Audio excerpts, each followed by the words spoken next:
Shalom, salam sejahtera untuk kita semuanya. Bersama Allah di waktu fajar. Renungan pagi kita hari ini, Jumat 5 Agustus 2022, dengan judul Kami Merasa Malu. Ayat inti terdapat di dalam Yeremia 3 ayat 25. Maka biarlah kita berbaring dengan perasaan malu, dan biarlah noda kita menyelimuti kita, sebab kita telah berdosa kepada Tuhan Allah kita, yakni kita dan nenek moyang kita dari masa muda kita sampai hari ini, dan kita tidak mendengarkan suara Tuhan Allah kita. Saudara-saudara yang dikasihi Tuhan, pagi ini kembali saya memberikan 3 poin penting untuk kita renungkan. Yang pertama, tanpa pertobatan dan pembaruan yang sejati, maka pengakuannya tidak akan diterima oleh Allah. Kita lihat kutipannya secara lengkap. Tanpa pertobatan dan pembaruan yang sejati, maka pengakuannya tidak akan diterima Allah. Harus ada perubahan yang pasti di dalam kehidupan. Segala sesuatu yang sifatnya menentang Allah haruslah dibuang. Inilah hasil yang murni dari penyesalan kita akan dosa itu. Pekerjaan yang hendak kita lakukan amat jelas dipaparkan di hadapan kita. Basuhlah, bersihkanlah diri. Saudara-saudara yang kasih Tuhan, tidak cukup kita hanya mengaku. Tetapi yang dibutuhkan adalah selain mengaku, kita harus bertobat. Dan setelah bertobat harus ada pembaruan. Ini baru akan diterima oleh Allah. Itu sebabnya basuhlah, bersihkanlah dirimu. Berikutnya, apabila dosa sudah mematikan ajaran-ajaran moral, maka orang-orang yang berdosa tidak akan dapat lagi melihat kekurangan tabiatnya ataupun menyadari hebatnya kejahatan yang telah dilakukannya. Jadi, kecuali dia menyerah dalam kuasa Roh Kudus yang meyakinkannya, maka dia masih tetap buta terhadap dosa-dosanya.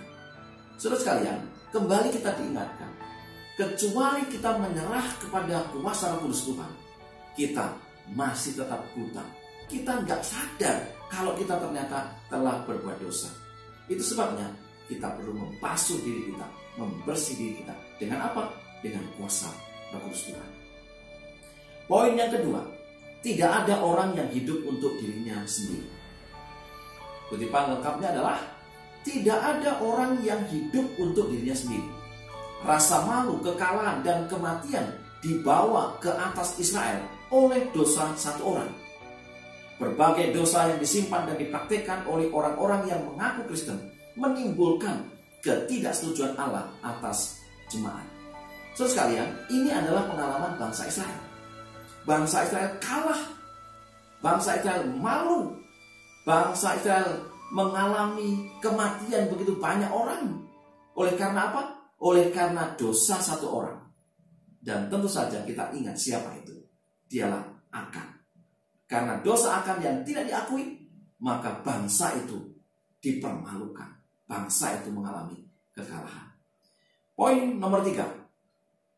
Pada hari penghakiman akhir, manusia dengan bibirnya sendiri akan mengakui rasa malunya, keegoisan, ketamakan, ketidakjujuran, penipuan, dan kecerobohannya. Kita lihat kutipan lengkapnya. Terdapat di dalam Testimonius jilid 4 halaman 493. Pada hari ketika buku besar surga akan dibuka, hakim tidak akan dengan kata-kata menyatakan kepada manusia kesalahannya, tetapi akan melemparkan satu pandangan yang tajam dan meyakinkan, dan setiap perbuatan, setiap transaksi kehidupan akan dengan jelas terkesan pada ingatan pelaku kesalahan.